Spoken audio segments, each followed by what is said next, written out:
여러분 연휴 잘 견디셨습니까? 뉴스파이터 김영준입니다. 크게 싸워서 서먹서먹한 부부, 의외로 밥상 앞에서 풀어지기도 합니다. 가령 말없이 밥만 먹던 남편이 이런 말을 하죠. 김치가 크다! 좀 찢어놓지. 그럼 아내가 이런 반응을 합니다. 자기는 손이 없나 뭐가 없나 왜 못 찢어 먹지? 그러면서 어쩔 수 없이 또 손가락으로 김치를 쭉쭉 찢어주고 그러다가 이야기꽃이 펼쳐지는 거죠. 그게 식구 아니겠습니까? 그런데 이런 화해도 둘이 밥상 앞에 앉아야 가능한 거잖아요. 만약 남편 또는 아내가 밥상을 그냥 걷어차버린다면 어휴, 네, 노노노입니다. 노노노. 아니 뭐 윤 대통령과 이준석 대표 이야기를 하는 거 절대 아니니까 오해하지 마시기 바랍니다. 8월 16일 화요일 뉴스파이터 본격적으로 밥 먹듯이 풀어보도록 하겠습니다.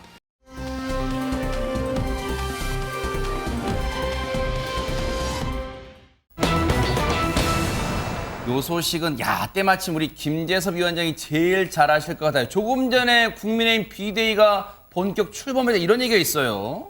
네, 뭐 우여곡절 끝에 비대위가 뜨긴 떴습니다. 사실은 지금 이 비대위를 띄우기까지 얼마나 많은 당의 분란들이 있었고, 네. 뭐 소동이 있었고, 결국에 이제 뜨긴 떴거든요. 실제로 이제 비대위 인선 과정에서도 과연 비대위 인선이 잘 구성될 것이냐, 너도 나도 피하는 상황 아니냐, 그래가지고 인적 난항을 겪고 있는 것이 아니냐라는 비판도 계속 있었는데 네. 결국 이제 잘 떴다고 하니까 최대한 빠르게 지도 체제를 안착시킬 수 있도록 좀 노력하는 모습을 보여주시면 좋을 것 같습니다. 네. 오늘 아마 또 하나의 관심 비대위원장이야 이미 결정된 거고 비대위원 몇 면을 누가 채울까 거기에도 관심이 있었잖아요. 김재섭 위원장님. 그렇습니다. 이게 원래 비대위원을 구성할 때는 이 상황 자체가 비상 상황이기 때문에 굉장히 인선을 하는 데 있어서 아주 신중하게 할 수밖에 없게 되거든요. 그러니까 쇄신하는 인사, 그다음에 청년, 여성, 또 당의 어떤 중진, 정책위의장 굉장히 다양한 구성으로 비대위가 안정적으로 이 비상 상황을 극복할 수 있게끔 또 상징적인 인물도 들어가게 되고요. 그래가지고 저희가 굉장히 비상대책위원회 멤버가 누가 될지 기대를 굉장히 많이 했거든요. 그래서 보니까 젊은 여성 시의원이 한 분 또 들어가셨습니다. 장애가 있으신 분으로 알려져 있고요. 네. 근데 당내 이제 우리 윤석열 캠프에서도 일을 많이 하셨던 분으로 알려져 있고 또 청년으로 최재민 강원도 의원이 또 들어가서 네. 주목을 받기도 했습니다. 또 이제 원외로서는 정양석 전 의원 얼마 전까지만 해도 국민의힘의 사무총장까지 했기 때문에 굉장히 안정감 있는 인사로 우리가 평가를 하고 있고요. 또 주기환 광주장 후보였는데 당내 직접적으로 일을 하신 분은 아니지만 원외 인사로서 그래도 좀 주목받는 인사다 이렇게 평가를 받고 있는 것 같습니다. 네. 좀 어리석은 질문이지만 김재섭 위원장님 혹시 여기 비대위원 멤버들 다 아시는 분들이시죠? 개인적으로 아는 분은 정양석 의원, 네. 전 의원이시죠. 네. 그다음에 성일종 정책위의장, 그다음에 권성동 원내대표, 주호영 비대위원장 이렇게를 네. 알고 있습니다. 사실 당에 몸담고 계신 분도 생경한 분들이 있으실 텐데 하물며 시청자분들은 더 많으실 것 같아요. 근데 그중에서도 장윤미 변호사님, 네. 주기환 후보, 주기환 비대위원 네. 어디서 많이 들어본 것 같기도 하고 그래요. 네, 지난달에 언론에 굉장히 이름이 많이 오르락내리락 했었습니다. 그 이유는 대통령실의 특혜 채용 논란이 불거졌을 당시에 이 주 후보의 아들이 대통령실에서 근무하고 있는 점, 지금 6급으로 근무하고 있는 것으로 알려졌는데 네. 그 부분이 좀 문제가 됐습니다. 왜냐하면 주기한 광주시장 후보 같은 경우에는 윤석열 대통령과의 인연으로 그 아들도 특혜 채용이 된 게 아니냐라는 의혹이 불거졌던 건데요. 윤석열 대통령이 2003년도에 광주지검에서 검사로 재직을 합니다. 그때 같이 근무를 했던 그 수사관이 바로 주기한 후보이기 때문인데 네. 이번에 비대위원회 또 이름을 올리기도 했습니다. 네. 그리고 그 면면을 다시 한번 보면 사실 비대위가 꾸려지는 과정에서 계속해서 사람들의 입길에 올랐던 게 권성동 원내대표가 비상대책위원으로 들어가도 되느냐 이 문제였는데 관련해서 재신임 투표가 있었답니다. 관련 얘기 들어보시고 이어가 보도록 하겠습니다. 구체적인 숫자는 제가 확인을 못했습니다만은 압도적 다수로 재신임됐다고 그렇게 보고를 받고 있습니다. 권성동 대표가 퇴장한 가운데 투표로서 재신임 여부를 확인을 했는데 찬성 쪽이 압도적으로 많은 걸로 그렇게 결정이 났습니다. 의원님들께서 다시 일할 기회를 주셔서 감사드리고 어깨가 무겁습니다. 네. 권성동 원내대표 입장에서는 어쨌든 한 곱이 넘겼는데 어쨌든 이 상황을 멀리서 지켜보던 이 인물이 뭔가 한마디 했다면서요, 박성배 변호사님. 현재 왕성하게 활동 중인 이준석 대표가 곧바로 반응했습니다. 이 내부 총질 문자와 체리 따봉 받은 걸 노출시켜서 당 지지율 떨어지고 당의 비상 상황을 선언한 당대표 직무대행이 의총에서 재신임을 받는 아이러니입니다. 도대체 어디가 비상이었고 누가 책임을 진 겁니까? 대통령과 원내대표가 만든 비상 상황에 대해서 당대표를 내치고 사퇴 종결이라는 글을 남깁니다. 결국 만약 현 상태가 비상 상황이라면 그 책임은 권 원내대표 등에게 있는데 엉뚱한 자신을 내쳤다는 비판으로 요약 가능합니다. 네. 내일이면 윤석열 대통령 취임 100일입니다. 글쎄요, 이게 빠르다면 빠르다고 여기시는 분도 있겠지만 100일이 됐어요. 그런데 지난주 토요일 날 이준석 대표가 기자회견을 했잖아요. 그때 윤석열 대통령을 이른바 직격했어요. 그런데 그 이후에 공언했잖아요. 앞으로 인터뷰 다 나갈 거다. 그리고 여론전 펼칠 거다 했는데 한 라디오 프로그램 나와서요. 취임 100일을 맞은 윤석열 대통령 점수를 매겼습니다. 궁금한데요. 몇 점 줬을지 한번 들어보시고 이어가 보도록 하겠습니다. 내일 모레면 윤석열 대통령 100일입니다. 예. 이준석 대표가 매기는 성적표는 100점 만점에 한 25? 25. 지난주 갤럽 수치입니다. 25.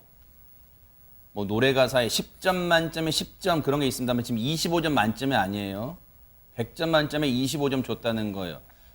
야당에서도 좀 박하게 주면 한 50점 주고 그러는데 지금 자기 당의 대표였던 사람이, 대표로 한 사람이 자기 당이 배출한 대통령에게 25점, 진행자도 귀를 의심하잖아요. 근데 이준석 대표가 이렇게 박하게 점수를 매긴 이유가 있을 것 같은데요. 한번 들어보시고 이어가 보도록 하겠습니다. 한 25? 25. 지난주 갤럽 수치입니다. 여론조사 수치 정도? 그러니까 저는 25보다 더 마음 아픈 거는 네. 호남에서의 9, 그리고 젊은 세대에서의 30, 40대에서 13, 11 뭐 이런 숫자입니다. 70대에서 40 나와서 버티는 게 뭡니까 이게 지금? 그나마 25점 나오는 게 그 네. 정도 버텨서다. 60대로 돌아서고 70대에서 40점 남아져가지고 예. 버티는 게 뭡니까? 나름 25점 준 배경 근거를 댔어요.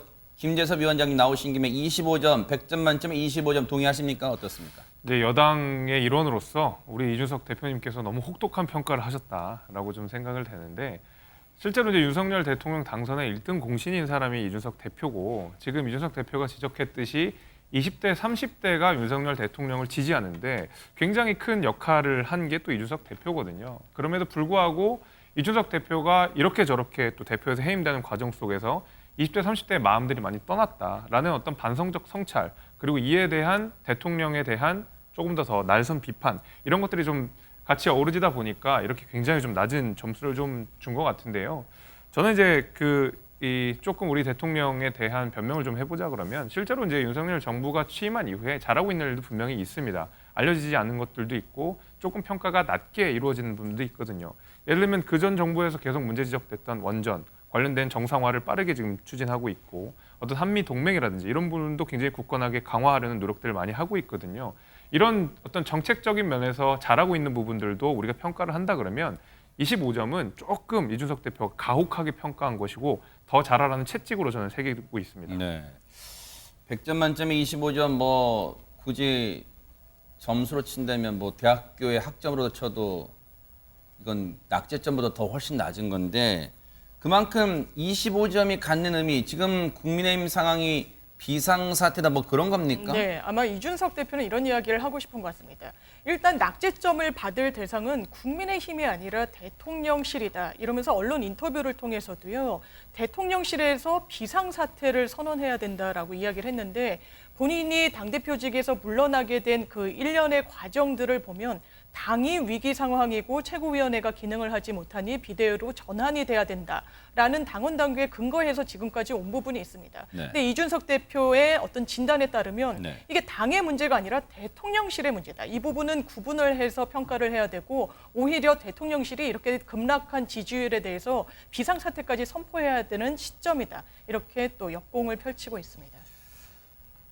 지난 토요일 날, 엊그제 토요일 날 기자회견 때 뭐 여러 가지 내용 나왔습니다만은 이제 많은 분들이 주목했던 대목이 그거잖아요. 자신을 향해서 윤석열 대통령이 이 땡땡, 저 땡땡 그런 말을 했다는 건데 그것에 대한 부연 설명도 했다면서요, 안진용 기자님. 네, 이 대표는 대통령의 말에 앞과 뒤가 다르다면서요. 겉으로는 100년에 한 번 나올까 말까한 당대표라고 하면서 뒤로는 땡땡이라고 얘기를 했다고 하는데 이걸 조합을 하면 결국 100년에 한 번 나올까 말까할 땡땡이라는 건가라고 발언 수위를 높였습니다. 그리고 이 땡땡 저 땡땡이라는 이 말을 하면은요. 결국 다른 사람이 있는 자리에서 했을 때 그걸 들은 사람들이 아, 대통령이 이준석을 별로 안 좋아하는 거구나. 그리고 때려도 되겠구나 하면서 그 다음에 윤핵관 혹은 윤핵관 호소인들이 나를 때리고 들어오는 지령 비슷한 역할을 한다고 그 발언의 의미를 해석했습니다.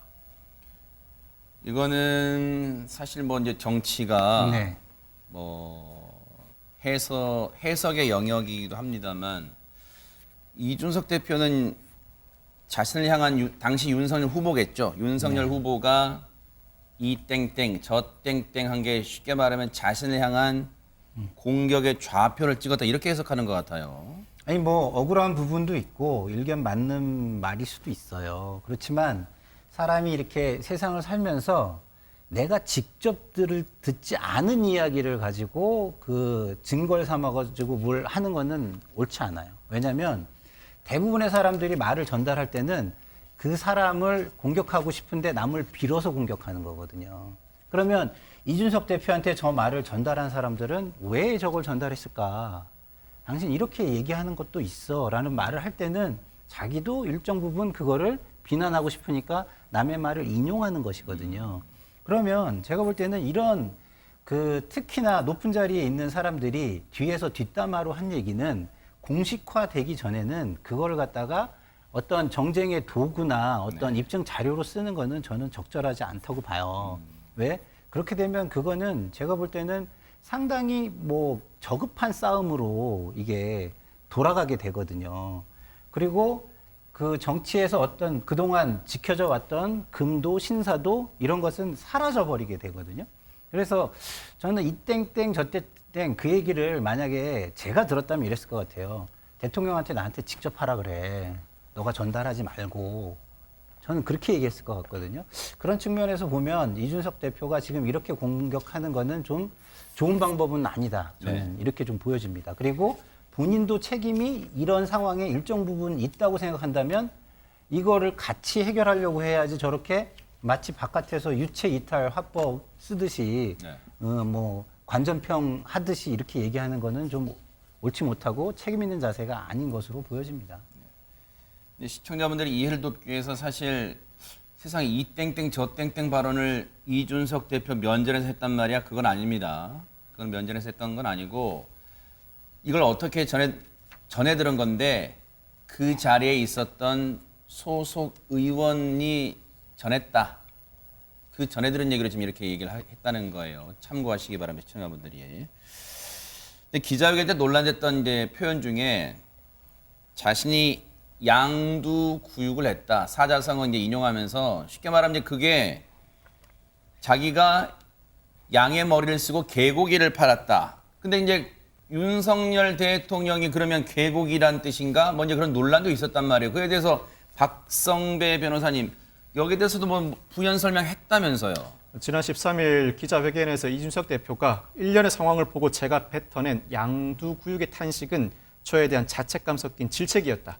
양의 머리를 흔들면서 개고기를 가장 열심히 팔았다고 언급합니다. 자연스럽게 여기서 일컫는 개고기는 대통령을 지칭하는가라는 의문이 제기될 수밖에 없습니다. 이에 대해서 이준석 대표 대통령을 포함할 수 있다고 언급을 합니다. 그러면서도 그보다 더 큰 가치들이 있다면서 개고기는 특정 인물보다는 가치를 의미한다고 설명했습니다. 양의 머리는 이전과 다르게 젊은 세대를 중심으로 내세운 가치인데 선거위의 모습은 그와 아주 다른 모습이었다는 의미라는 것입니다. 윤석열 대통령을 직격하는 동시에 나름 이준석 대표가 판단하는 뭔가 해법도 제시했다면서요, 안진용 기자님. 네, 이준석 대표는 대통령께서는 전광판을 보지 않는다 이런 말씀을 하셨지만 제가 아는 대통령은 민심에 되게 민감하다고 얘기를 했습니다. 지지율에 연연하지 않지만 실제로는 유심히 지켜보고 있다는 의미고요. 더 나아가서 그렇기 때문에 저는 이 분위기를 잘 알고 있을 것이라고 본다. 그 해법의 첫 단추는 결국에는 인적 쇄신일 것이라고 얘기를 했는데 윤핵관 등 주변 인물 그리고 인사 문제 등을 우선적으로 풀어야 한다고 강조한 것입니다. 네. 인적 쇄신. 사실 이 내용은요. 저희가 잠시 뒤에 윤석열 대통령 취임 100일 관련해서 얘기할 때 그때 집중적으로 해볼게요. 인적 쇄신이라는 카드를 제시해서 해법으로 그 첫 단추라는 거예요. 이준석 대표가 지금의 지지율이 바닥인 윤석열 대통령, 윤석열 정부의 반등의 해법의 첫 단추가 인적 쇄신이라고 나름 해법을 제시했는데 그 내용은 저희가 잠시 뒤에 윤석열 대통령 취임 100일, 내일입니다. 취임 100일 얘기할 때 해보도록 하겠습니다.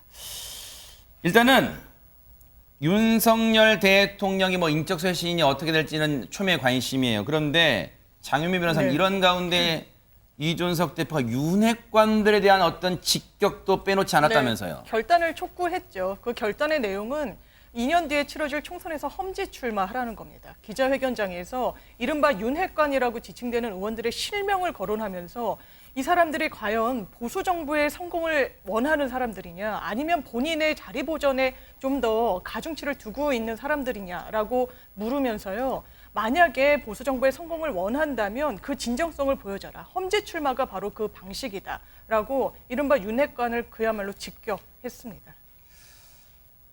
사실 이제 저 내용은 이른바 윤핵관. 근데 사실 기자회견 때 누구가 윤핵관 그리고 누구는 윤핵관 호소인 이렇게 아주 그냥 등급을 매겼어요. 네. 등급을 나름.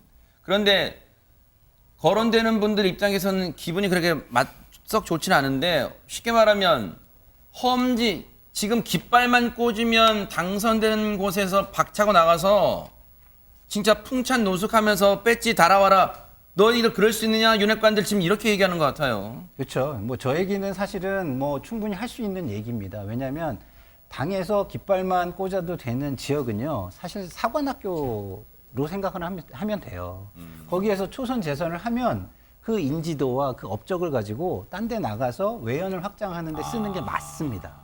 왜냐하면 그 지역에 계속해서 본인이 갈라 그러는 거는 뭐 손 안 대고 계속 코 풀겠다 이런 거잖아요. 그러면 당에 그게 무슨 도움이 되겠습니까? 네. 계속 본인의 이익만을 당을 이용해서 그 증가시키는 그런 역할뿐이 안 되는 것이잖아요. 그래서 저 이야기는 굉장히 뭐 당 대표로서 혁신적이고 뭐 쇄신의 방향으로서 충분히 이야기할 수 있는 이야기입니다만 네. 본인들은 결사적으로 그것에서 저항하려고 하겠죠. 그러겠죠. 예. 왜냐하면 어떻게 그렇게 얻은 쉬운 데, 자리인데. 그렇죠. 예. 그렇게 쉬운 데를 버리고 그리고 그렇게 좋은 의전과 뭐 이렇게 좋은 것 특혜를 받는 자리에서 내려오려고 하겠습니까? 그리고 불확실성 속으로 본인을 던지려고 하겠습니까? 그러지 않으려고 하겠죠. 또 그럴 수 있어요. 이 깃발만 꽂으면 된다고 공세를 했지만 실제 거기 계신 분들은 무슨 소리야. 선거 때 난 정말 입술이 바짝바짝 타들어가게 선거 운동했어라고 뭐 항변할 수도 있겠습니다. 그런데 사실 지금 언론 플레이랄까요? 여론전이랄까요? 어쨌든 비슷비슷한 뭐 표현만 약간 다르지 비슷비슷한 얘기예요. 여론전 언론 플레이.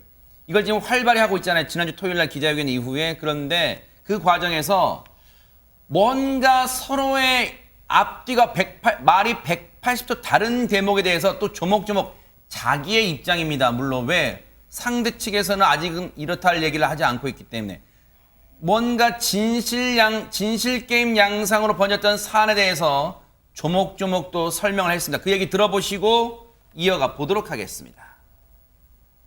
대통령실에 이렇게 반응이 나왔습니다.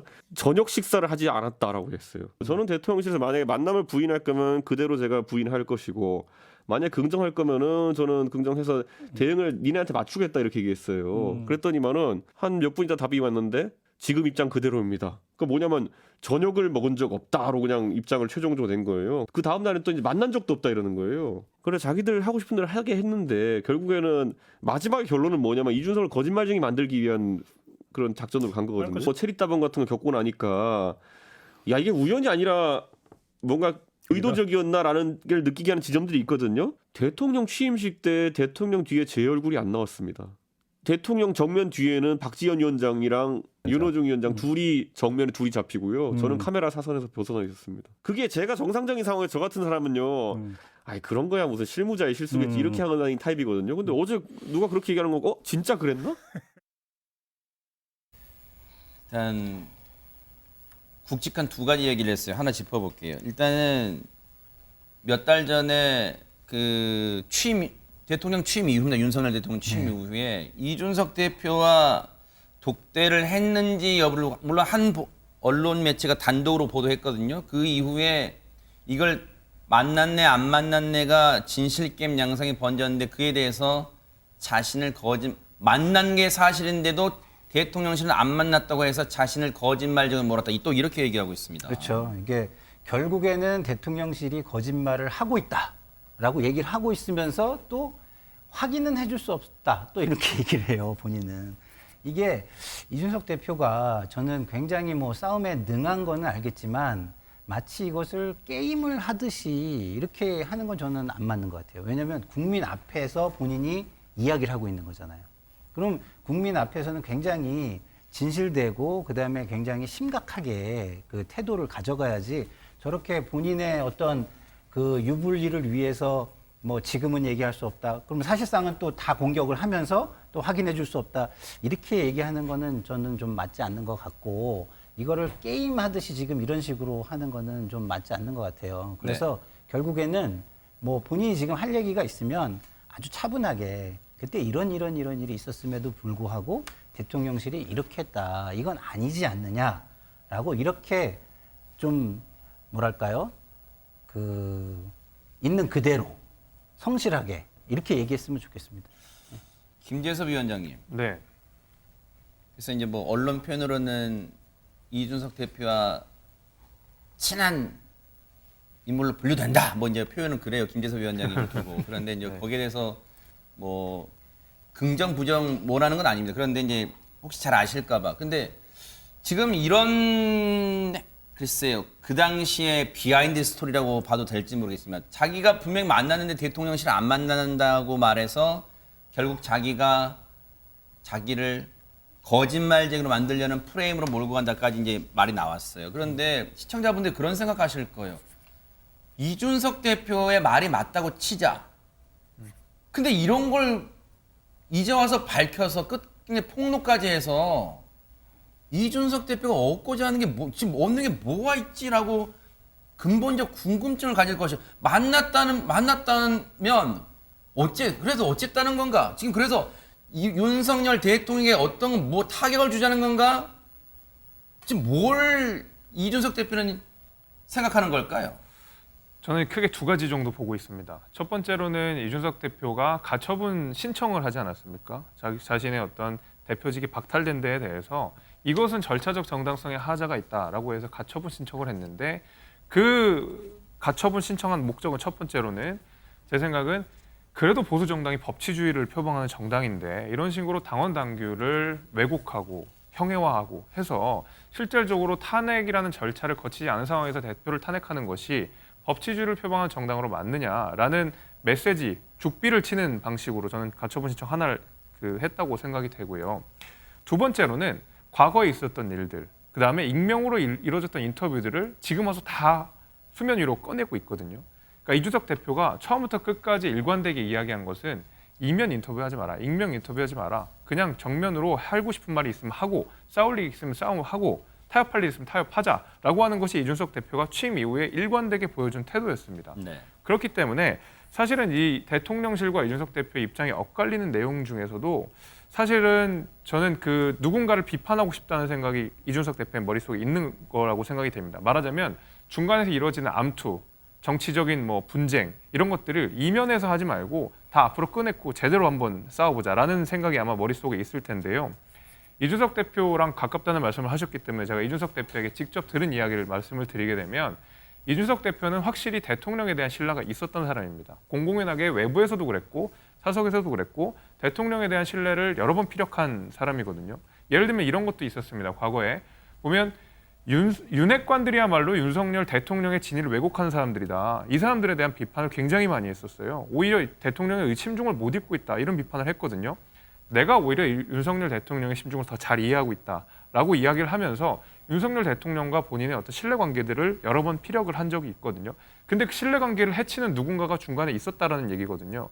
이런 것들은 감춰서는 안 된다. 네. 지금 시간이 좀 지났지만은 이런 식으로 대통령과 여당 대표 간의 관계를 왜곡시키고 갈등을 만드는 것은 앞으로도 있어서는 안 된다라는 본보기를 보여주기 위해서 이제라도 이런 얘기를 하는 것이 아닌가라고 저는 생각이 됩니다. 그리고 조금 전에 인터뷰에서 이제 그 얘기 있어요. 앞서 이제 그림 잠깐 나왔습니다만 취임식 때 윤석열 대통령 뒤로 이제 각 정당 대표들 잡혔잖아요, 화면에. 물론 당시에도 그런 의구심을 가지신 분들 계시겠지만 그 부분에 대해서 이준석 대표는 자리 배치가 뭔가 의도적이 아니냐. 여당 대표인 자기보다 오히려 당시 민주당 비상대책위원장인 박지원 위원장이 더 잘 잡힌다. 자기는 더 한쪽에 찌그러져 있다고 하면서 이게 맞나? 이게 뭔가 의도가 있는 거 아닌가? 자기 얼굴이 안 나왔다 취임식 때 그런 얘기까지 하고 있어요. 이거는 장현미 변호사님께 네. 여쭤볼게요. 이게 자 이것도 누구한테 들었다는 거예요. 누구한테 듣고 나니까 더 이제 그때는 그럴 수도 있겠구나 했는데 지금은 그때는 의구심이 확신이 맞구나라고 했다는 거예요. 아니 근데 글쎄요 시청자분들이나 이걸 방송 보시는 분들이 또 국민분들이 그 얘기까지 지금 끄집어내서 어떻게 하겠다는 거니까. 네. 정말 이 정도면 감정이 상할 대로 상하고 갈 때까지 갔다라고 봐야 될 텐데 이준석 당대표 입장에서는 지금 내부 총질이라는 문자가 나온 이후에 이 맥락이 계속 언론을 통해서 확인되고 있습니다. 왜 대통령이 이준석 당대표에 대해서 마음이 멀어졌을까? 그 첫 시발점이라고 지칭되는 게 이 당에 가입을 했을 때 이른바 이준석 당대표 측으로부터 가입 일자가 먼저 새 나갔다. 굉장히 좀 불쾌했다라는 거죠. 실제로 원래 예정됐던 날짜에 입당을 하지 않았습니다. 그리고 그 이후에는 캠프의 고위 관계자가 당대표 탄핵을 언급합니다. 그러자 이준석 대표 측에서는 그 당시 상황의 녹음을 녹취로 풀어서 언론에 공개하기도 했습니다. 이른바 이땡땡 저 땡땡이라는 굉장히 욕설 섞인 언사가 그 당시에 격분한 대통령의 입으로부터 나왔다라는 게 지금 언론에 확인되고 있는 사실입니다. 그렇다면 그 쭉 연장선상에서 대통령 취임식 때 그나마 어떤 이준석 당대표의 도움을 받아서 대선에서 승리하긴 했지만 마음의 앙금이 풀리지 않았고 그 이후에도 내부 총질이란 문자에서 확인이 되고 있는데 그렇다면 취임식에 대통령 정면에 이준석 당대표의 얼굴이 나가기를 대통령께서 그 참모들이 원했을까? 라는 합리적인 의심이 가능한 거죠. 그렇기 때문에 이게 맞든 틀리든 간에 이준석 대표로서는 이 부분도 또 공격의 포인트로 삼지 않을 수 없어 보입니다. 앞서 제가 오프닝 때도 그 얘기 말씀드렸지만 부부지간에도 뭔가 오해가 있다면 밥 먹다가도 슬쩍 말 걸면서 풀잖아요. 그러면 이준석 대표 윤석열 대통령한테 진짜 뭔가 억울하고 풀고 싶은 게 있으면 대통령님 한번 만났으면 좋겠습니다 라고 뭔가 제안할 수도 있고 요청할 수도 있잖아요. 그런데 만날 계획이 없답니다. 대체 그럼 이준석 대표가 원하고 바라는 게 뭘까요? 관련 얘기 쭉 들어보시고 이어가 보도록 하겠습니다. 윤석열 대통령이 혹시라도 만나자고 하면 만나실 의향이 있는지 아니면 먼저라도 오해를 풀자라고 제안을 하거든요. 대통령을 만날 이유도 없을 뿐더러 대통령과 풀 것이 없습니다. 이 기자회견은 윤석열 대통령과의 결별 선언입니까? 결별 선언할 것 같으면은 이렇게 안 하죠. 그러니까 이게 그러니까요. 내용 센 게 없다니까요. 그냥 사실관계 몇 가지 정정해주고 그리고 어? 통렬한 자기 방송이죠. 제가 개고기를 팔았다는. 결별선은 아니에요, 그러면? 그렇게 보고 싶은 분들이 많은 거겠죠. 두 분이 만나서 뭔가 대화를 나눠볼 수는 없습니까? 글쎄요. 저는 뭐 제가 무슨 뭐 대통령을 안 만나 뵌 것도 아니고 실질적인 얘기를 하기 어려울 거라 봅니다. 지금 상황에서 대통령께서 무슨 말씀하시면은 그에 대해서 해석이 뒤따를 것이고. 김재섭 위원장님, 제가 이해력이 부족해서 그런지 몰라도 그러니까 그럼 앞으로 어쩌겠다는 거예요? 그러니까 만나지도 않겠다? 그리고 엊그제 기자회견이 대통령과의 결별 선언도 아니다? 그럼 앞으로 계속 이렇게 언론 인터뷰 하겠다는 거예요. 뭐 어떻게 하겠다는 겁니까? 저도 사실 아리송합니다. 그러나 제가 이제 이준석 대표를 지켜본 입장에서 이준석 대표 비판의 포인트는 기승전 윤핵관이라고 보시면 대충 공식이 맞아 떨어집니다. 아하. 그 얘기는 뭐냐면 사실은 이준석 대표가 앞서서 우리가 봤던 그 자료 화면에서도 보면 대통령과 풀 게 없다라는 말을 했거든요. 이 얘기는 뭐냐면 대통령과 직접적으로 어떤 차단이 됐거나 갈등이 있거나 이렇다기보다는 계속 비판하는 포인트가 윤석열 대통령과 윤석 대표 간의 사이를 말 그대로 갈등을 더 악화시키는 그런 윤핵관들에 대한 비판으로 늘 초점이 향해 갑니다. 그 얘기인 즉슨 사실은 대통령과 직접적으로 해소하기보다는 그 가운데 켜켜이 첩첩산중으로 쌓여있는 이른바 윤핵관들을 걷어내는 일들 이런 것들이 더 선행되어야 되지 않나라는 생각이 저는 일단 들고 있습니다. 저는 그래서 이준석 대표가 윤석열 대통령과 언젠가는 대화를 하겠죠. 왜냐하면 윤석열 대통령도 그렇고 이준석 대표도 그렇고 더욱 대한민국이 잘 가야 된다는 데서는 당연히 공감대가 있고 여기에 대해서는 사명감이 있으신 분들이기 때문에 지금의 상황이 여당 대표에게도 그다음에 대통령에게도 좋지 않습니다. 하루라도 빨리 갈등이 봉합되는 것이 필요하다는 생각도 있습니다.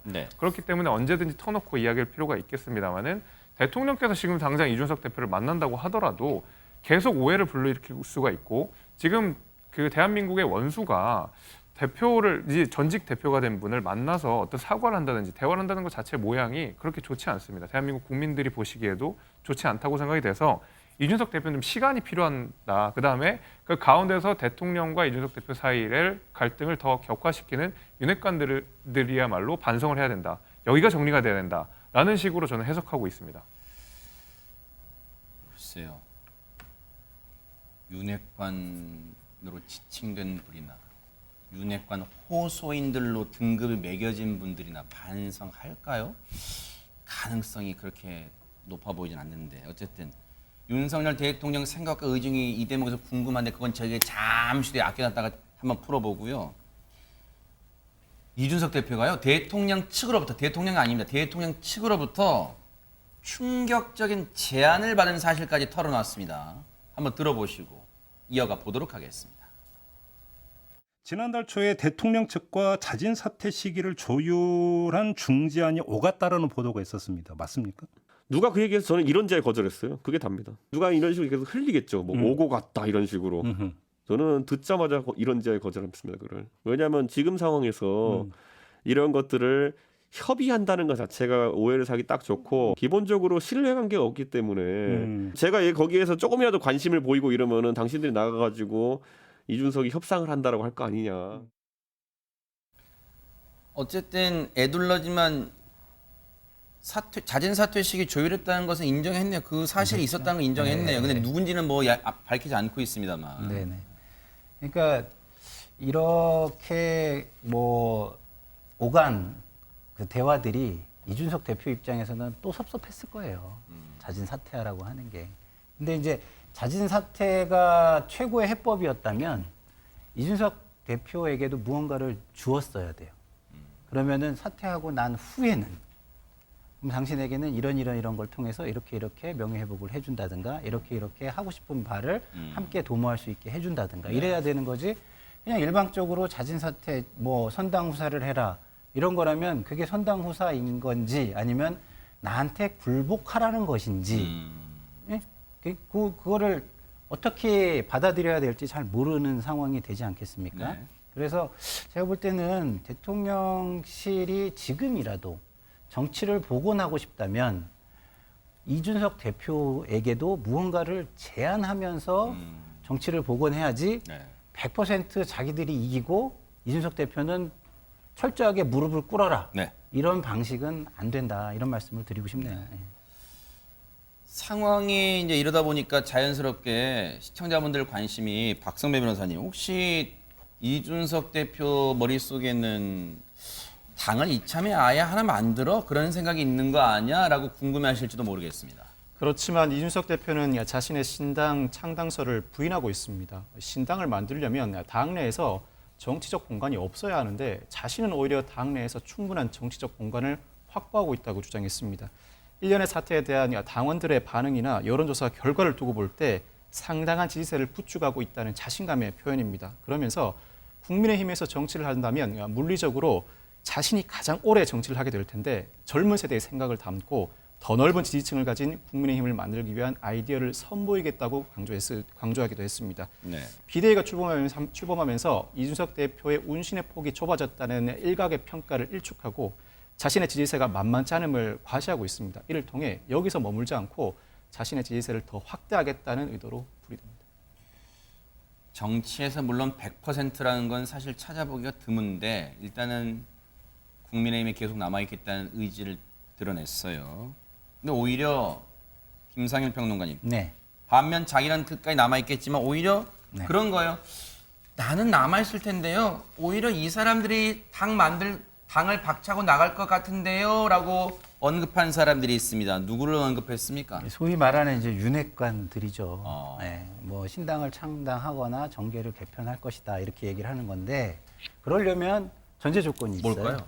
이준석 대표가 다시 당의 주류가 된다는 전제 조건이 있어야 돼요. 그러면 그건 또 가처분 신청 인용과 인용도 되고 그러네요. 국민의 지지도 확보하고 다음 당권에서도 절대적인 지지의 우위를 점하고 이런 것들이 있어야 셈법 복잡하네요. 네. 그렇죠. 그렇게 되지 않는 한 이 사람들을 뭐 나가게 하는 것 내지는 스스로 나가는 현상을 보는 것은 쉽지 않을 거라고 저는 생각이 들고요. 네. 근데 문제는 이런 거예요. 이런 이야기도 이준석 대표는 똑같아요. 지금 윤석열 대통령과 윤핵관 측에서 이준석 대표 탓을 하고 있잖아요. 근데 이준석 대표도 자기가 개고기를 팔았다는 등 자기를 통렬하게 질책했다는 등 이런 얘기를 하지만 자기 책임에 대한 이야기는 안 하고 있거든요. 그렇잖아요. 서로가 남 탓을 하는 남 탓 정치의 정수를 서로 보여주고 있는 거예요. 네. 이 부분이 참 안타까운 부분입니다. 사실 그래서 기자회견 있은 당일날 김기현 의원이 자신의 눈에 있는 왜 들보는 못 보냐 뭐 그쵸. 그런 얘기도 했어요. 비슷한 맥락인 네. 것 같아요. 그런데 지금 이제 자신이 공언한 것처럼 언론 인터뷰 뭐 어제 같은 경우인가요? 하루에 2번 인터뷰 아침 저녁 인터뷰도 하기로 했습니다만 이게 나름 여론전에 지금 이 골몰하고 있잖아요. 몰두하고 있는데 여기에 대해서 뭔가 조금은 부정적, 상당히 비판적인 어조로 이 말한 사람이 있다면서요. 누굽니까? 장현미 변호사님. 바로 홍준표 대구시장입니다. 이 당초에는 이 갈등 국면 속에서 이준석 당대표의 편을 좀 들어주기도 했었는데요. 기류가 좀 바뀐 것 같습니다. 본인의 SNS에 이준석 대표를 비판 글을 올렸는데요. 네. 이 정치판이 지금 시시각각으로 변하고 있는데 이준석 당대표만 1년 전에 머물고 있다. 그 상황에 머물고 있다라고 착각하고 있다. 안타깝다라고 했는데 1년 전 시계를 돌려보면 네. 그때 전당대회가 국민의힘에 있었습니다. 그러네. 그야말로 이준석 신드롬이 불러 일으켜지고 있던 상황인데 그때랑은 정말 기류가 다르다. 지금은 이 당원들이나 국민들이 윤석열 정부의 성공을 바라고 있다. 착각하지 말라라고 직격을 했고요. 더 이상 이준석 신드롬이 없을 뿐만 아니라 지금의 행태는 당랑 거철에 불과하다. 당랑 거철이라 하면 사마귀가 수레를 막는다라는 뜻의 사자성어인데 역부족이라는 거죠. 그러니까 이제는 대의를 위해서 소리를 버려라. 이렇게 정치 선배로서 충고했습니다. 비슷한 거 뭐 계란으로 바위치기 네. 뭐 그런 비슷한 거겠네요. 지금 작금의 상황을 그렇게 얘기했어요. 근데 안진영 기자님 이 얘기 듣고 가만히 있을 또 이준석 대표가 아니잖아요. 그동안 스타일 보면. 네, 맞습니다. 때를 쓴다, 딱하다, 그리고 이준석 신드롬은 없다는 홍 시장의 이 발언에 대해서요. 이준석 대표는 대통령과 윤핵관 등에 말하는 것은 용기를 내서 하는 것이라고 반박을 했습니다. 지금 당이나 국가가 처한 위기는 제 개인이 보신하는 방향으로 처신해서는 나아질 방향이 없다면서 이 상황에 누구도 가지 않는 길을 가고 있는 것이라고 강조를 했고요. 임기가 100일도 안 된 대통령과 대통령실에게 할 말을 하고 실권을 갖고 있다는 소위 윤핵관과 윤핵관 호소인에게 그런 말을 하는 것은 용기를 내서 하는 것이라고 덧붙였습니다. 홍준표 시장 얘기 나온 김에요. 엊그제 토요일 날 기자회견 직후에 홍준표 시장이 그런 얘기를 했어요. 이준석 대표를 향해서 아주 그냥 일침을 가했는데 뭐냐면 왜 그런 욕을 먹었는지도 생각해보라. 근데 여기에 대해서 이준석 대표가 강한 불쾌감을 드러냈다면서요, 장유민 변호사님. 그렇습니다. 지금 홍준표 시장이 청년들과의 소통하는 플랫폼을 상당히 잘 활용을 하고 있는데 거기서 한 네티즌이 아니 이준석 대표가 대통령에게 욕을 얻어먹어가면서까지 당대표직을 수행했다라고 하는데 여기에 대해서 어떻게 생각하냐라고 했더니 욕을 자초한 측면이 있지 않은지 좀 되돌아봐야 된다라고 이야기를 한 겁니다. 그러자 이준석 대표는요. 이거 굉장히 수준 낮은 얘기다라고 공격을 하면서요. 만약 학교 왕따 피해자에게 너 왕따 당하는데 이유 있는 거지, 너가 잘못한 거지, 너가 자초한 거지 라고 이야기하는 것과 뭐가 다를 바가 있느냐라고 또 공세의 수위를 높였고요. 내가 언제 체리따봉 보내라고 했느냐라고 이야기를 했는데 이 말인즉슨 이 권성동 원내대표와 대통령이 주고받은 텔레그램 문자 메시지를 보면 대통령이 이른바 체리따봉, 체리가 엄지를 치켜세우고 있는 이모티콘을 보내는데 이걸 내가 보내라고 한 거냐, 이거는 대통령이 알아서 보낸 거 아니겠느냐. 이 갈등의 어떤 촉발에는 내 책임이 없다라고 다시 한번 강조를 했습니다. 이준석 대표를 향한 여권 내 비판은 여기서 그치지 않습니다. 그 발언들, 비판의 발언들 쭉 한번 들어보시고 이어가 보도록 하겠습니다. 사실 지금 굉장히 나라가 어렵거든요. 그런데 이런 시기에 정부가 할 수 있는 일을 하나도 못하게 만들고 있는 형국이 되어서 너무 안타깝고 정말 그런 점에서 통탄한다 이런 생각이 듭니다. 아시다시피 이 사건의 본질은 본인의 성비 사건을 무마하기 위해서 7억 투자 각서를 최측근이 작성을 했다라는 거에서 시작이 된 거 아닙니까? 당대표를 했다는 사람으로서는 볼 수 없는 정치 도의와 정치적 금도를 넘어선 기자회견이다 이렇게 생각을 합니다. 특히 그 양도구육이라는 비유를 들어가면서 대통령을 만들기 위해 저야말로 양의 머리를 흔들고 개고기를 팔았던 사람이 본인이라고 주장을 한다는 것은 대통령을 저는 직격한 것이다. 이건 금도를 넘어선 것이다 이렇게 생각합니다. 여기에다가 이제 차기 당권 주자로 분류가 되죠. 안철수 의원도 외부의 적보다 무서운 것이 내부의 분열이다. 그런 얘기도 했고요. 조금 전 나경원 전 의원은 조금 전에 했던 얘기로 가름하고 김영호 전 국회의장 국민의힘의 어른이라고 볼 수 있죠. 그리고 이준석은 이 시대의 젊음의 아이콘인데 실패했다. 불만, 불신, 공인의식이 부재한 탓이다. 이렇게 또 비판하기도 했습니다.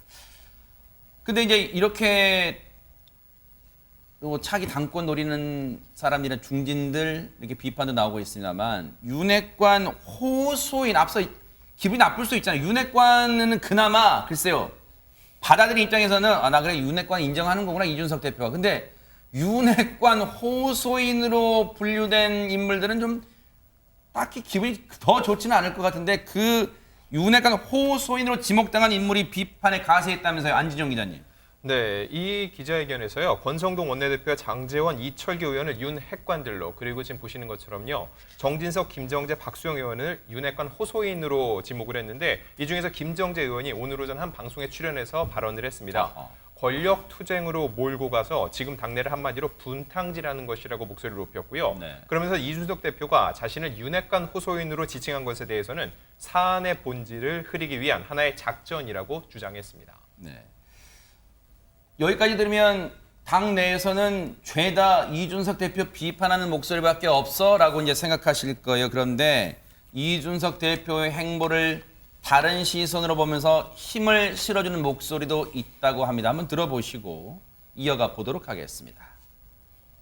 사실 이준석 대표가 굉장히 좀 좋게 말해서 센 표현, 좀 나쁘게 말해서 자극적인 표현을 하는 게 드문 일이 아닙니다. 그리고 저는 굉장히 전략적이었을 거라고 봐요. 저는 많은 분들이 이준석 대표에게 지지를 보내는 이유 중에 하나가 그 이준석의 싸가지 없음에서 카타르시스를 느끼기 때문이라고 생각하거든요. 그리고 또 하나는 떼쓴다, 딱하다 이런 식으로 상대를 조롱하고 비하하시는데 지금 부당한 거에 대해서 국민들이 많이 지적하고 있고 여론조사로도 나오지 않습니까? 최소한의 자기 방어권을 지금 이준석 대표는 행사하는 것이고 그 형사 절차에서의 방어권이라고 하는 것은 헌법이 부여한 모든 국민이 누려야 되는 방어권입니다. 김재섭 위원장님께 여쭤보는 게 나을 것 같아요. 왜냐하면 지금 인터뷰 들려드렸던 두 분과도 잘 아시는 분들일 테니까. 근데 지금 표현 중에 글쎄 이걸 재밌다고 하면 제가 송구하고 천하람 국민의힘 혁신위원 얘기 중에 좀 거센 자극적 표현에 국민분들이 싸가지 없음에 카타르시스를 느꼈을 것이다. 어떻습니까? 이 해석은 어떻게 봐야 됩니까? 우리 천하람 위원장께서 그 이준석 대표를 굉장히 좋아하기 때문에 아마 이렇게 굉장히 좋게 해석을 해주신 것 같아요. 근데 제가 이제 어떤 맥락인지는 저도 잘 이해하고 있습니다. 그러니까 이준석 대표의 말이라는 게 항상 맵거든요. 우리가 앞서서 계속 봤지만 감추지 않아요. 그냥 하고 싶은 말을 냅다 쏘는 그런 스타일인데 되게 우리가 매운 떡볶이 먹거나 매운 닭발 먹거나 그러면 먹을 때는 매운데 그래도 또 생각나고 또 찾게 되고 이런 거 아니겠습니까?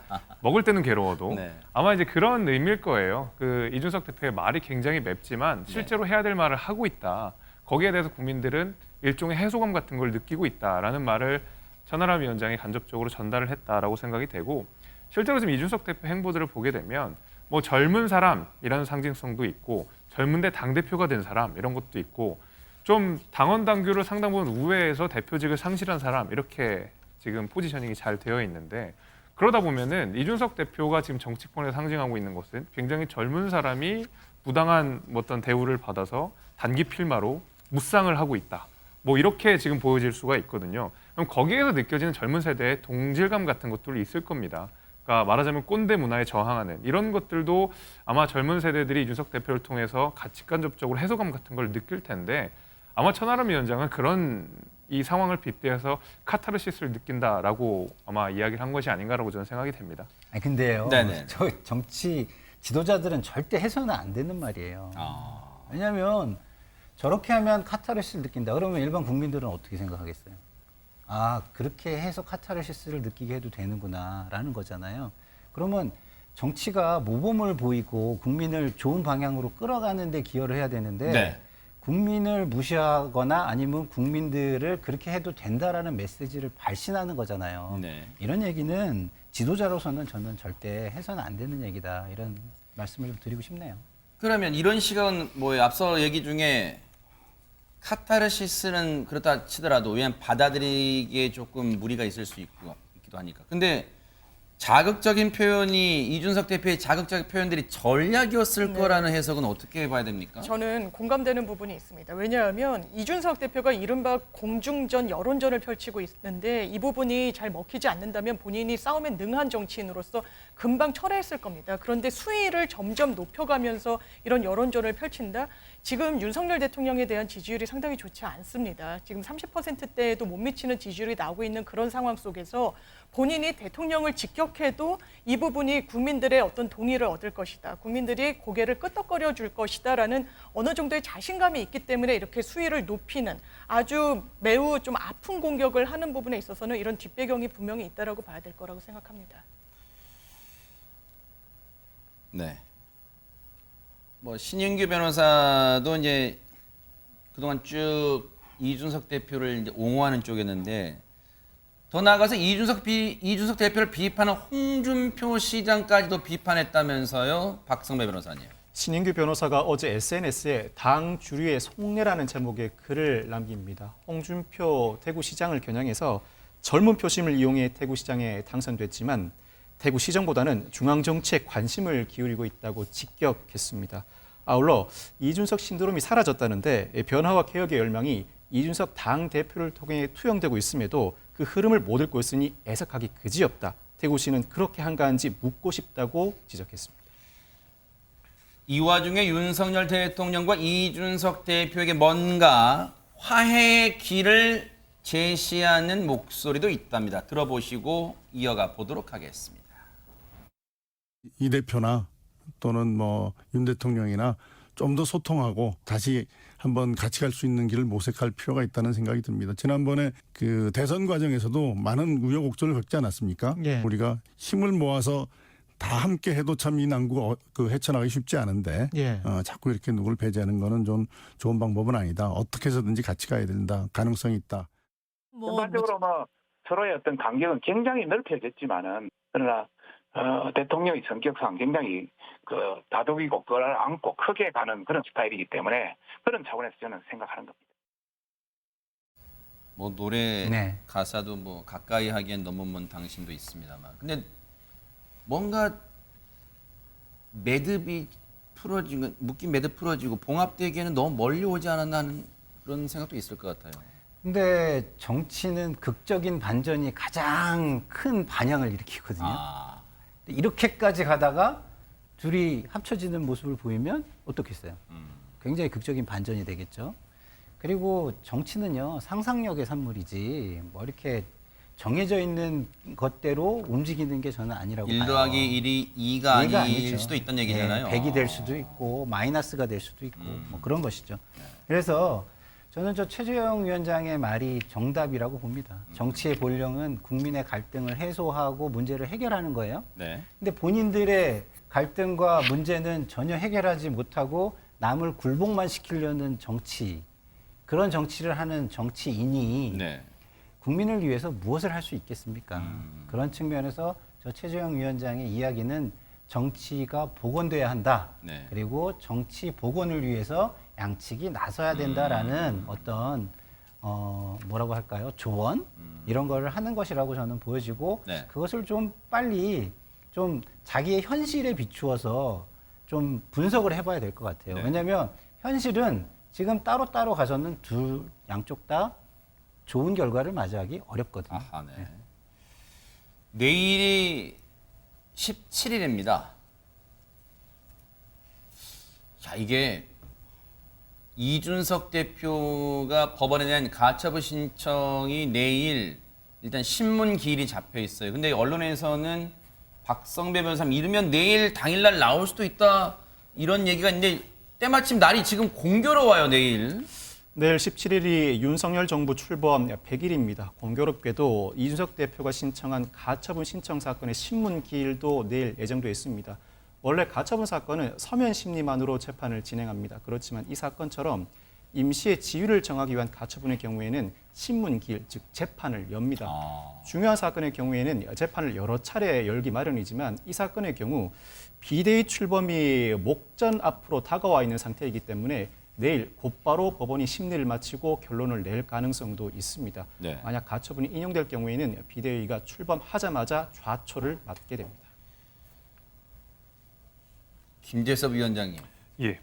참 공교로운 날짜에 또 출연하셨어요. 지금 여러 가지 좀 곤혹스러운 질문도 있을 수 있는데 만약에 이제 정치에서 사실 가정법이라는 게 좀 무의미하다는 그런 얘기도 많이 합니다만 내일 가처분 신청한 것에 대해서 법원이 쉽게 말하면 이준석 대표 입장을 받아들이면 국민의힘 상황 막 꼬이게 되는 거예요. 어떻게 됩니까? 뭐 사실 이제 인용이 되고 나서 이준석 대표가 당권을 다시 주장하게 되면 당은 정말 그 혼란 속으로 빠지게 되는 겁니다. 근데 제 생각은요. 네. 이준석 대표가 만약에 내일 가처분 신청이 인용이 되면 본인이 그제서야 당대표직을 사퇴할 거라고 생각합니다. 오히려. 억울함 풀었다? 왜냐하면 이준석 대표의 요새 인터뷰 내용을 잘 들어보면 전당대회를 시사하는 내용들이 굉장히 많아요. 차기 당권에 도전하시는 분들 중에서 자신의 지지층과 뜻을 같이 할 수 있는 분은 지원하겠다라는 것은 차기 전당대회가 곧 일어난다라는 것을 전제로 해서 이야기를 하는 것이거든요. 그리고 더 이상 이준석 대표는 예를 들면 윤핵관들에 대한 비판, 때로는 국정 운영에 대한 비판을 하고 있지만 지금까지 비대위가 출범하는 절차에 대해서는 함구하고 있는 상황입니다. 그 얘기는 뭐냐면 지금 당에서 전국위를 통해서 그다음에 상임위 전국위를 통해서 출범하게 된 비대위 자체에 대한 법적 효력은 내가 그래도 좀 인정하겠다라는 태도로 저는 읽히고 있습니다. 그렇기 때문에 오히려 가처분 신청이 인용이 되었다라고 하는 것은 실제로 이준석 대표가 어떤 받은 처우라는 것이 법적으로 부당했다라는 것을 사법부가 판단을 해주는 것이거든요. 공공연하게 공인이 되는 것이거든요. 저는 이제 그런 의미에서 이준석 대표는 오히려 그 메시지를 당에 확실하게 전달하고 본인이 차기의 어떤 정치 행보를 하는 자산으로 삼을 것이지 오히려 자신의 당권을 주장함으로써 당을 혼란 속으로 빠뜨리지는 않을 거라고 저는 생각이 됩니다. 이준석 대표와 또 가까우신 분이 해석하니까 또 그렇게 또 들리기도 하는데 어떻게 결과 지켜볼게요. 당장 내일 가처분 신청 판단에 관심 쏠릴 것 같아요.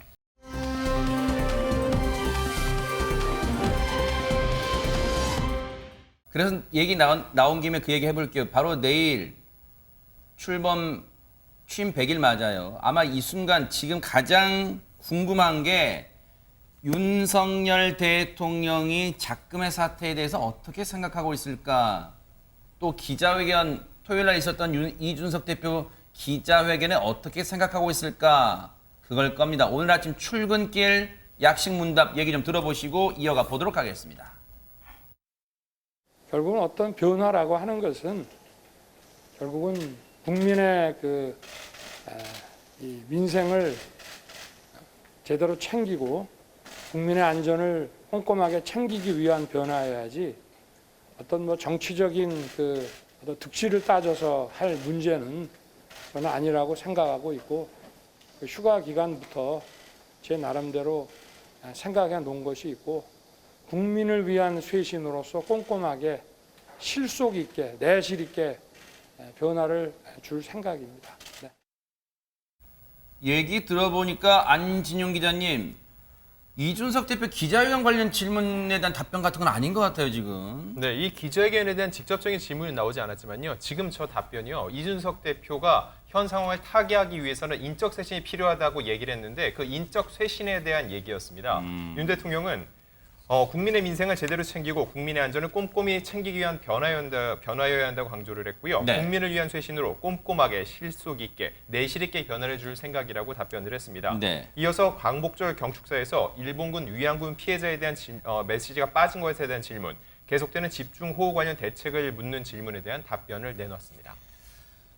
궁금하더라고요, 장현미 변호사님. 네.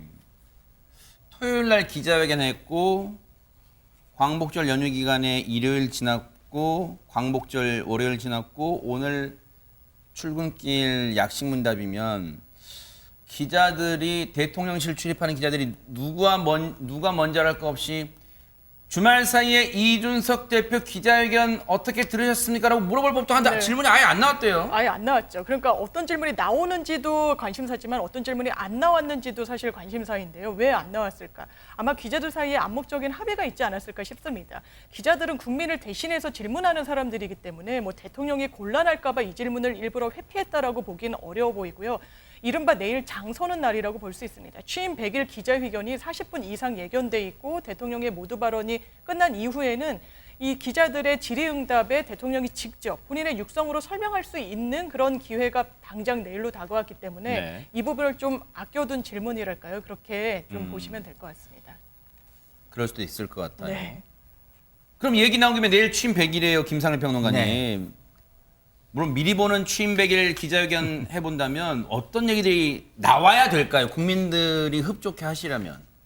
글쎄요, 그동안 100일 동안에 있었던 일, 국민이 판단할 때 좀 아쉬워했던 부분, 이런 거에 대한 점검, 그리고 그거에 대한 어떤 일종의 뭐 반성이나 송구스러운 어떤 표현, 그리고 그거를 어떻게 앞으로 풀어나갈까에 대한 전국 구상. 네. 그런 거는 이제 뭐 민생이 될 수도 있고요.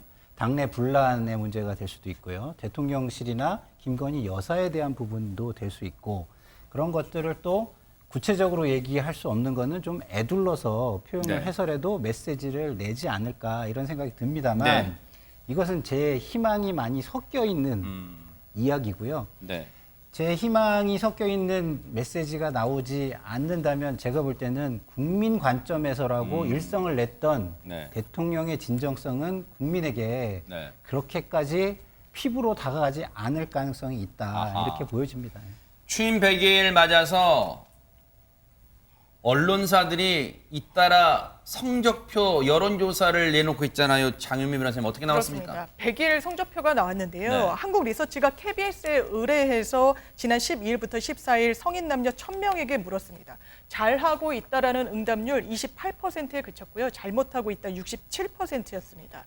MBC가 의뢰한 코리아 리서치 결과도 유사했는데요. 국정평가 긍정 응답률이 28.6, 부정 응답률이 66%에 달했습니다.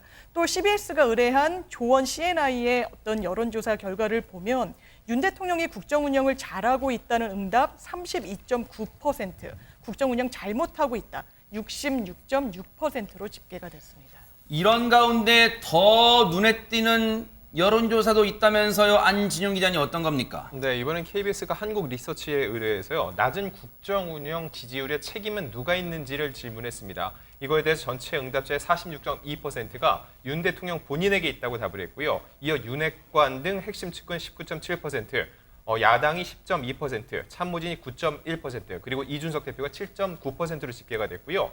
또 MBC가 코리아 리서치에 의뢰해서 여당, 국민의힘 내분 사태에 대한 책임 소재를 물었는데 이때는 윤핵관으로 불리는 대통령 측근이란 답변이 35.5%로 가장 많았습니다. 이어 윤석열 대통령이 28.6%, 이준석 대표가 22.5% 순이었고요. 다만 국민의힘을 지지한다고 밝힌 이들만 놓고 봤을 때는요. 네. 이준석 대표가 46.5%로 가장 높았고 윤핵관 등이 27.3%, 윤석열 대통령이 10.6%의 순이었습니다. 김재섭 위원장님. 네.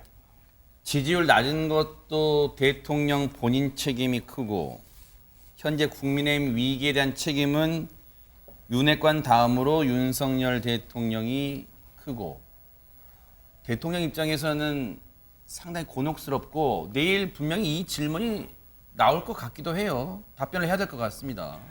아마 이게 제 생각은 대통령께서도 이 모든 책임이 자신에게 있다라고 겸허하게 말씀하실 것 같아요. 얼마 전에 그 바이든 대통령이 윤석열 대통령에게 줬던 편말이 하나가 있습니다. The buck stops here. 그러니까 모든 책임이 대통령에게 있다라는 그 얘기거든요. 모든 그 국가 지도자들에게 금원처럼 전해지는 내용이고 그 내용을 아마 윤석열 대통령 역시도 가슴속에 깊이 새기고 있다라고 저는 생각이 됩니다. 네. 이준석 대표가 지적한 것처럼 윤석열 대통령은 굉장히 지지율에 예민하게 신경을 쓰고 그러니까 많이 이렇게 노력을 하는 것으로 이준석 대표도 그렇게 이야기를 하고 있고요. 실제로 그 윤석열 대통령 본인 스스로 국민이 배출한 대통령, 국민이 내세운 대통령이라고 정의하고 있습니다. 굉장히 그에 따라서 개혁 의지도 강하게 있는 사람이라고 제가 알고 있습니다. 그만큼 지금의 어떤 국정 지지율이라고 하는 것에 대한 모든 책임을 윤석열 대통령께서 잘 알고 계실 거고 거기에 대해서 큰 책임을 통감하고 있을 거라고 생각이 되고 이에 걸맞는 메시지가 아마 내일 뚜렷하게 나오지 않을까라는 것이 제 생각입니다. 네. 인적 쇄신 범위가 언론마다 이렇게 전망하고 있습니다. 굳이 또 그 직책을 얘기하지 않을게요. 왜냐하면 들으시는 또 그 직책에 계신 분들은 기분이 그렇게 썩 좋지 않을 거예요. 실제 결과가 어떻게 나올지 언론의 예상처럼 많게는 4곳 또 적게는 3곳 정도 나올지 한번 인적 쇄신의 폭과 또 인물의 면면도 한번 뉴스파이터가 따라붙어 보도록 하겠습니다.